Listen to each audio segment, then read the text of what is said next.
नमस्कार, मैं मोनिका आर्य। नवजात शिशुओं को बचाने की मुहिम पालोना में आपका एक बार फिर स्वागत है।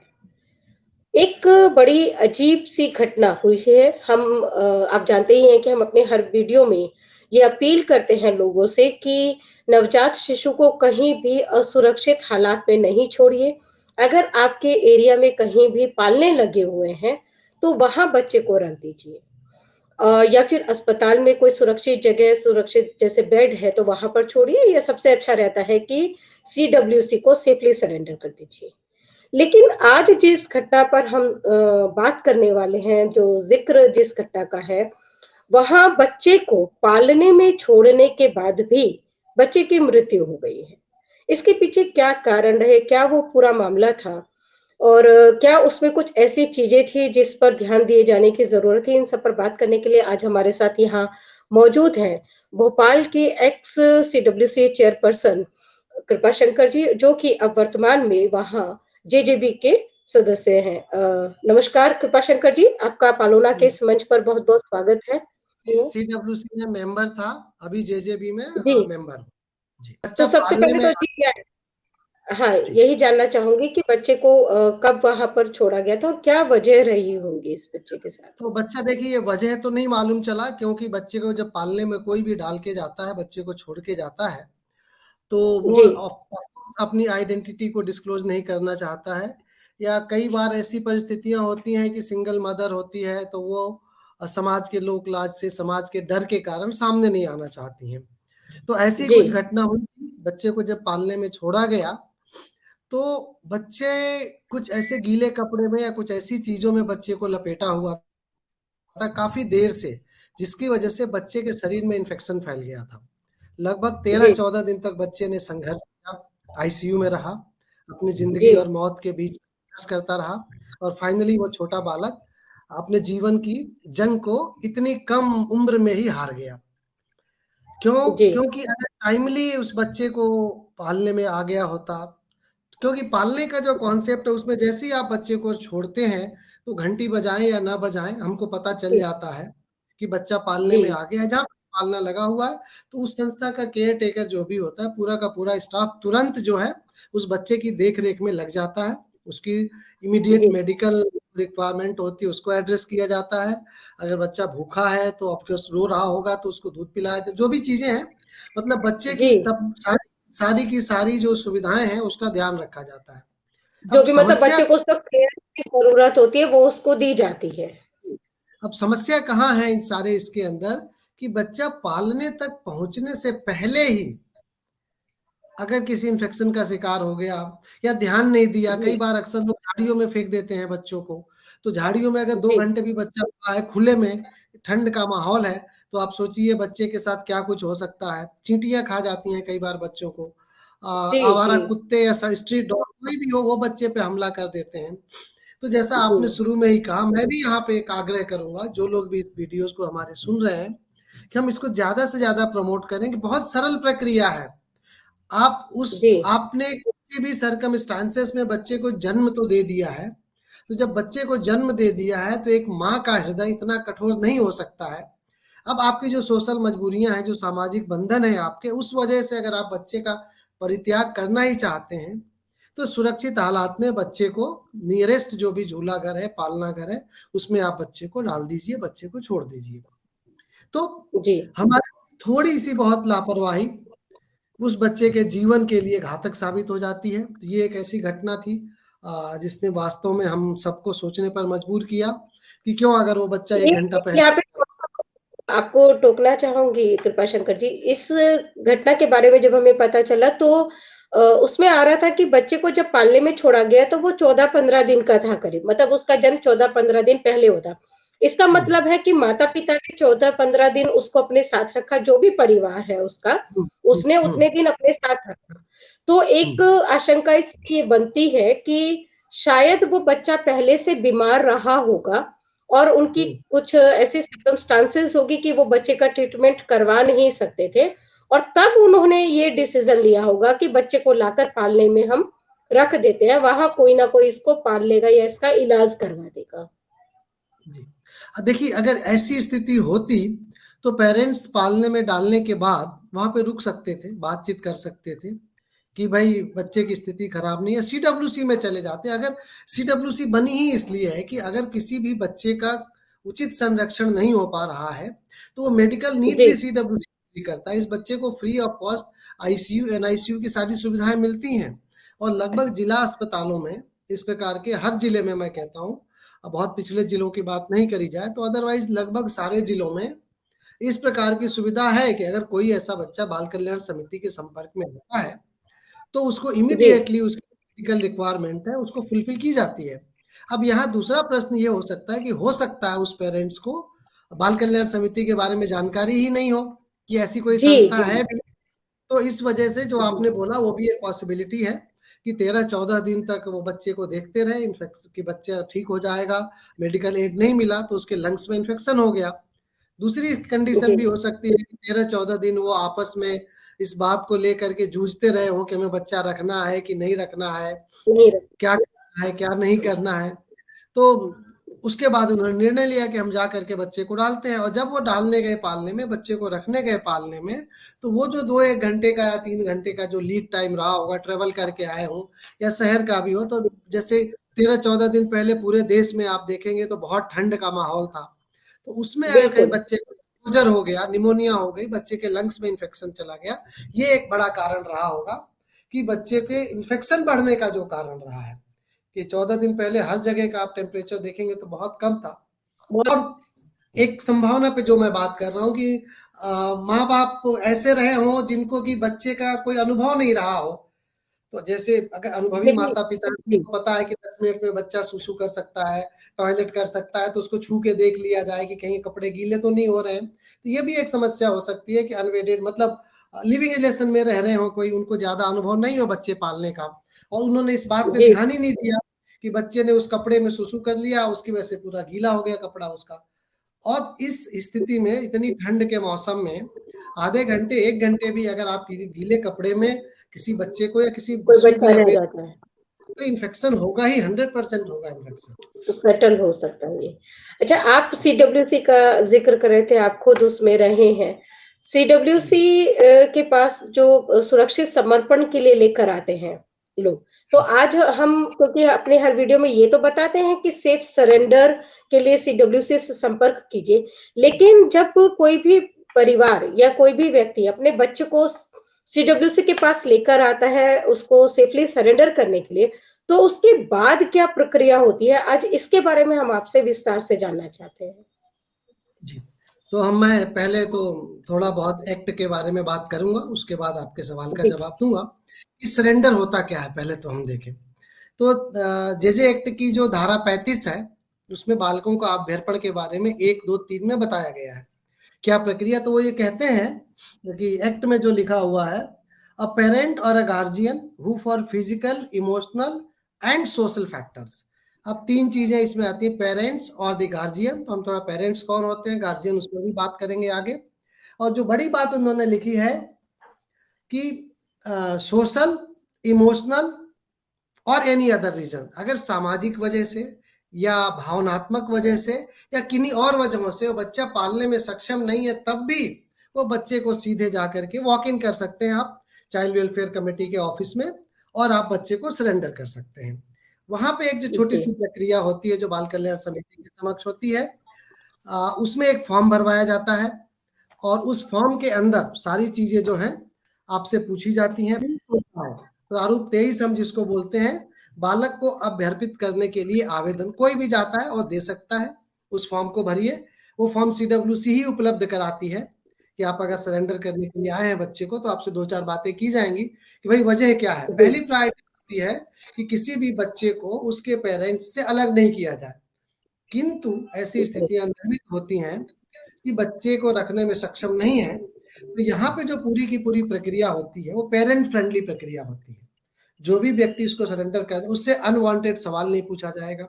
कई बार हम सामाजिक में पूछ लेते हैं ना भाई कि कौन इसका, मान ली सिंगल कोई महिला लेके आई है, इसका पिता कहाँ है, जी, तुम्हारे पिता कहाँ हैं, तुम क्यों आई हो इसको लेने के लिए। तो इन सारे प्रश्नों को अवॉइड किया जाता है। उद्देश्य क्या होता है वहां पे कि जितनी जल्दी उस बच्चे को हम अपनी कस्टडी में लें, और उतनी ही जल्दी जी, उस कि मेडिकल और बाकी जो फिजिकल रिक्वायरमेंट है उसको पूरी कर सकें। तो उस पूरी प्रक्रिया में फॉर्म 23 के तहत वो भर के लिया जाता है। अब यहाँ पे जैसे मैंने गार्जियन और उसकी भी बात करी है, अगर कोई भी नहीं है, मान लीजिए सीडब्ल्यूसी के ऑफिस में कोई बच्चा छोड़ गया, पालना वहां भी लगा होता है, तो सीडब्ल्यूसी क्या करेगा, तो उसके लिए जो प्रारूप 14 है, अभ्यर्पण के लिए डीड बनती है, वो बाल कल्याण समिति जो है बनाती है, डीएलएसए की मदद लेकर के हर जिले से वो लोग डीड बना करके देते हैं और उस आधार पर बाल कल्याण समिति कार्यवाही करती है। जैसे ही कोई पेरेंट आया और उसने अपने बच्चे को सरेंडर किया, तो उसकी काउंसलिंग की जाती है और 60 दिन का उसको समय दिया जाता है कि इन 60 दिनों में भी अगर आप अपना डिसीजन बदलना चाहते हैं तो आप बदल सकते हैं। इस बीच बाल कल्याण समिति चाहे तो उस बच्चे को पेरेंट्स के पास ही रख सकती है, और अगर चाहे तो वो बच्चे को सीसीआई में, या अगर 6 साल से कम उम्र का बच्चा है तो स्पेशल एडॉप्शन एजेंसी में रख सकते हैं। 0 to 6 ईयर के बच्चे को 6 साल में और 6 साल से ऊपर के बच्चे को सीसीआई में रख सकते हैं। अब यहाँ पर कि जी। कितने उम्र का बच्चा सरेंडर किया जा सकता है, तो इसके लिए मेरा जो अगला जो सवाल यही होने वाला था आपसे कि कितनी उम्र तक के बच्चे को सरेंडर कर सकते हैं? इसके लिए एक्ट में कहीं नहीं लिखा गया है। तब एक्ट में हम 2(12) में बात करेंगे कि बालक की परिभाषा जो दी गई है कि 18 वर्ष जी। से कम आयु का कोई भी व्यक्ति बालक कहलाता है, और सरेंडर में लिखा हुआ किसी भी बालक को, तो इसमें हम ये यहाँ से ड्राइव कर सकते हैं कि 0 to 18 ईयर्स तक के किसी भी बच्चे का सरेंडर किया जा सकता है। लेकिन अनुभव के आधार पर मैं एक आपसे शेयर कर सकता हूँ कि अधिकतम जो जी। सरेंडर होते हैं वो 6 साल से कम उम्र के बच्चे के ही होते हैं, क्योंकि अगर 5-6 साल तक बच्चा रह गया है परिवार में, जब तक कि वो कोई फिजिकली चैलेंज्ड बालक नहीं है, स्पेशली एबल्ड बालक नहीं है, तब तक उसके साथ इमोशनल बाइंडिंग हो जाती है उसकी, और फिर वो सिंगल मदर हो या सिंगल फादर हो, बच्चे को सरेंडर नहीं करते हैं। लेकिन अगर इसके बाद का भी कोई बच्चे को ले आते हैं तो स्वागत है, बच्चे को सरेंडर कर सकते हैं, और इस पूरी प्रक्रिया में कोई खर्चा नहीं होता है, कोई एक्सपेंसेस नहीं होता है। अगर कुछ होता है तो बाल कल्याण समिति उसकी मेडिकल वगैरह की सारी चीजें करती है। हम हमने इसी में बातचीत करी थी कि गार्जियन कौन होता है, क्योंकि एक्ट में कहा गया कि पेरेंट्स और द गार्जियन, जिसकी बात हम करेंगे, तो गार्जियन या संरक्षण को धारा 2 के 31 में परिभाषित किया गया है। बालक के संबंध में उसका नैसर्गिक संरक्षण या ऐसा कोई अन्य व्यक्ति जिसकी वास्तविक देखरेख में यथा स्थिति समिति या बोर्ड की राय में वह बालक है। पेरेंट्स या उसका कोई संरक्षण जिसमें बाल कल्याण समिति को महसूस होता है कि ये उसकी देखरेख में रहने वाला बालक है, या उसमें रह रहा उस बालक को गार्जियन माना जाता है। शारीरिक, भावनात्मक या सामाजिक, सामाजिक हमने बातचीत करी कि भाई सिंगल मदर है, लिविंग रिलेशन में रह रहे हैं, डिस्क्लोज नहीं करना चाहते हैं, उस आधार पर भी कर सकते हैं। और भावनात्मक, कई बार हम देखते हैं कि 3 बच्चे, 2 बच्चे हैं, कोई बेटी नहीं चाह रहा था, या 2 बेटे हैं बेटी भी चाह रहा, ऐसे भी इंस्टेंसेस हैं। तो हम यहाँ पे इस रेफरेंस पे भी नहीं आ सकते हैं कि सिर्फ बेटों को छोड़ा जाता है या सिर्फ बेटियों को छोड़ा जाता है, इस बेटी को जेंडर छोड़ा के। जाता है। लेकिन आमतौर पे देखा जाए तो अधिकतम जो संख्या होगी, पूरे देश का हम डेटा उठा के देंगे तो संभवतः लड़कियों को ज्यादा सरेंडर किया जाता है। बट ये फैक्ट नहीं है, ये फैक्ट नहीं है, ये एक हमारी आपसी अनुभवजन्य बातचीत हम कर सकते हैं कि ये है। तो ये मोटा मोटी जो हमने बात की, गार्जियन कौन है, पेरेंट्स कौन है, अभ्यर्पित कौन है, और पूरी की पूरी प्रक्रिया किस प्रकार से की जा सकती है। जी। तो ये बताएं कि जब सरकार के पास ऑलरेडी सेफ सरेंडर की पॉलिसी है, कोई भी माता पिता भारत के वो सीडब्ल्यूसी के पास जाकर अपने बच्चे को वहां पर सुरक्षित सौंप सकते हैं, तो फिर वो कौन सी वजह है कि पेरेंट्स जो है वो बच्चे को वहां छोड़ने की बजाय या वहां सौंपने की बजाय, रादर आई शुड से कि सुरक्षित सौंपने की बजाय बच्चों को इधर उधर अबंडन कर देते हैं, छोड़ देते हैं उनको, या फिर नारकीय हालात में मरने के लिए एक तरह से उनका पूरा इंतजाम कर देते हैं? मेरे ख्याल से इसमें 2 महत्वपूर्ण फैक्टर्स हैं जिस पे हम बात कर सकते हैं। एक तो अवेयरनेस, पालने आज भी हमारे देश में देखे जाए तो सीमित संख्या में है। हालांकि हम लगातार जी। इस बात की बात उठाते रहे, आप भी उठाते रही हैं कि बस स्टेशन, रेलवे स्टेशन, या एक सीमित मतलब कुछ ऐसी प्रक्रिया कर लिया जाए कि हर 2 किलोमीटर में हर पुलिस थाने में होना चाहिए, कुछ ऐसी चीज हो जी। कि हर जगह मिल जाए, लोगों की रीच अवेलेबिलिटी में हो, हो, लोगों लोगों की के रीच रीच में में हो, होगी। और जी। लोगों की रीच में हो, और इस बात को लोगों तक पहुंचाया जाए। अब मुझे, चूंकि मैं इस प्रक्रिया में पहले भी था, अभी भी जुड़ा हुआ हूं, तो आप देखिए पॉक्सो की जो रिपोर्टिंग होती थी, जी, 2020 के पहले, 2019 के पहले उतनी ज्यादा संख्या में रिपोर्टिंग नहीं होती थी। जब पॉक्सो के बिल्कुल, सेक्शन 19 में मैंडेटरी रिपोर्टिंग का क्लॉज डाल दिया गया, तो अब आज रिपोर्टिंग बढ़ गई है, तो मामले हमारे सामने आने बिल्कुल, लगे हैं। तो क्या हुआ कि जी, अवेयरनेस बढ़ी है किसी न किसी चीज से। तो मुझे लगता है कि इस पूरी प्रक्रिया को लगातार रेडियो के माध्यम से, टेलीविजन के माध्यम से, अखबारों के माध्यम से, वोकल माध्यम से, एनजीओज के माध्यम से, और हर ट्रेनिंग में, अभी जो आपने सेफ सरेंडर की बात करी, तो ये अभी बहुत ज्यादा प्रशिक्षण का हिस्सा सीडब्ल्यूसी और जेजी नहीं, में भी नहीं बना है। तो नहीं सीडब्ल्यूसी, है, जेजी का जो भी स्टेक होल्डर्स है, चाइल्ड लाइन है, उनके लिए भी एक कैप्सूल ट्रेनिंग प्रोग्राम 15 मिनट और आधे घंटे होना का बनाया जाए, और ये बताया जाए कि अगली बार जब भी कोई आता है, तो आप अन्य सारी जी, बातों के साथ साथ सेफ सरेंडर की भी बात करें, कि आपसे कोई नहीं पूछेगा, आपकी सारी मदद की जाएगी। अगर आप बच्चे को, और बहुत सारी राज्य सरकार की योजना, हमारे मध्य प्रदेश में बहुत अच्छी योजना है, मुख्यमंत्री बाल आशीर्वाद योजना। बच्चे की कोई जी, भी समाचार, आई एम श्योर कि और राज्यों में भी होगी, केंद्र सरकार की भी ऐसी योजनाएं हैं। निश्चित, तो अगर अगर कोई व्यक्ति आर्थिक कारणों से बच्चे को परित्याग कर रहा है, बच्चे का परित्याग कर रहा है, तो उसके लिए हम शासन से मदद कर सकते हैं। तो एक बहुत बड़ी जो चीज है इसमें लैक ऑफ अवेयरनेस की है, जानकारी के अभाव में होती है। और दूसरा एक जी, सामाजिक कारण है। न्यूली पेरेंट्स होते हैं, माता पिता होते हैं, किसी मान लीजिए 18 साल के बच्चे ने जन्म दिया, तो घबरा जाते हैं वो, क्या करें। जी, जैसे ही घबरा जाते हैं, बच्चे को लेकर के बाहर निकलते हैं, तो घबराहट में वो कहीं इधर उधर बच्चे को रख देते हैं, फेंक देते हैं, झाड़ियों में फेंक देते हैं। तो मैं अब, चूंकि ये वीडियो अगर कोई भी देखे, तो मैं सबसे यही निवेदन करना चाहूंगा कि आप घबराइए मत। आप सोचिए कि आपसे जो गलती होनी थी वो गलती हो गई है। अब एक बच्चा जो इस दुनिया में आ गया है, प्रभु की कृपा से, ईश्वर की कृपा से वो बच्चा आ गया है, तो उसको जीने का जो अधिकार है, आपको कुछ नहीं करना, आप सिर्फ थोड़ी सावधानियां रखते हुए बच्चे को पालना घर तक पहुंचाना है। उसके बाद आप स्वतंत्र हैं, बच्चा इस सिस्टम का हिस्सा हो जाता है, और उसकी पूरी देख रेख एवं संरक्षण की जिम्मेदारी फिर वो विहित प्रक्रियाओं का पालन करते हुए, जो भी प्रक्रिया दी गई है, अब बच्चा एडॉप्शन में चला जाता है। तो कितनी अच्छी बात जी, है कि एक ऐसा बच्चा, जिसको आप अगर मान लीजिए सड़क पे फेंक देते, झाड़ियों में फेंक देते, नालियों में फेंक देते हैं लोग, गठरी बना करके टॉयलेट में बहा देते, कितनी अमानवीय चीजें हैं, कितनी अमानवीय जी, कर रहे हैं। तो इसमें कहीं ना कहीं एक तो कानून भी सख्त बनाने की जरूरत है, कि अगर किसी को बेशक, पता चल कि अगर किसी ने ऐसा किया है, हालांकि ये पता नहीं चलता है, बहुत कम लोग पकड़ में आ पाते हैं जो इस प्रकार के लोग फेंकते हैं, लेकिन अगर रहता जी, है तो इसके लिए स्ट्रांग होना चाहिए, कि हम उनको पिनल एक्शंस ले सकें। और अवेयरनेस, मुझे लगता है कि अगर हम समाज को अवेयर करेंगे कि भाई आप बच्चे को सुरक्षित जगह पे रखिए, इसके लिए सारी योजनाएं बनी हुई हैं शासन की। जी। तो आपने 2 रास्ते अभी सरकार की तरफ से मुहैया करवाए गए हैं। एक है कि पालने लगे हुए हैं वहाँ पर बच्चे को सुरक्षित छोड़ दें और दूसरा है कि सीडब्ल्यूसी के पास लाकर उसको सुरक्षित सौंप दें। बहुत सारे प्रदेश या बहुत सारे जिले ऐसे हैं जहाँ पर पालने नहीं लगे हैं, लेकिन सीडब्ल्यूसी हर स्टेट के हर जिले में कार्यरत है। तो वहाँ उनको कॉन्टैक्ट किया जा सकता है सीडब्ल्यूसी के पास आकर क्योंकि ये प्रक्रिया पूरी तरह से गोपनीय होती है। तो वहां पर निश्चिंत होकर बच्चे को सुरक्षित सौंप सकते हैं।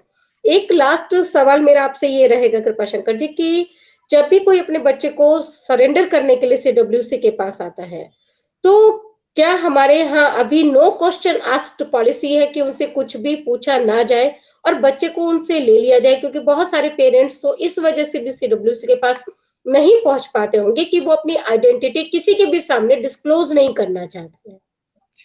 बहुत अच्छा प्रश्न है आपका। तो इसमें मैं आपसे यही कहूंगा कि yes, I will admit it, कि नो क्वेश्चन पॉलिसी अभी बहुत जगह लागू नहीं है। फिर भी कुछ समितियां हैं, मेरे प्रदेश में भी कुछ ऐसी समितियां हैं जिनको मैं जानता हूं, जहाँ के अध्यक्ष बहुत सेंसिटिव महिलाएं हैं और नो क्वेश्चन जी, पॉलिसी पे काम करते हैं। इसके लिए अगर आप देखेंगे, तो नियम 19 का 22 क्या कहता है, मैं आपको थोड़ा पढ़ के बताऊं।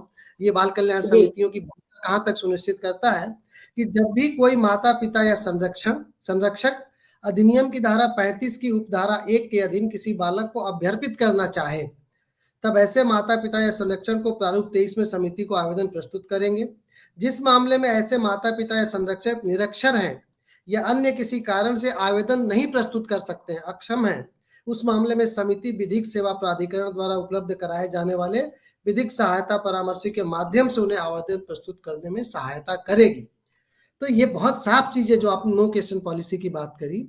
कि अगर वो सक्षम नहीं है तो उसकी सहायता करने की जिम्मेदारी भी बाल कल्याण समिति को दी गई है।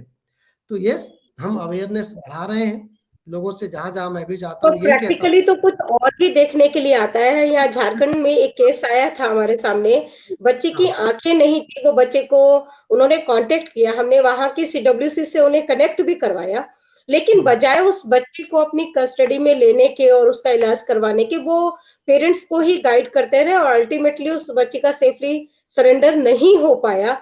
गॉड नोस कि उसके बाद उस बच्चे का क्या होगा, क्योंकि वो पेरेंट्स बिल्कुल भी बच्चे को अपने साथ नहीं रखना चाहते थे और बहुत ही प्यारी बच्ची थी वो।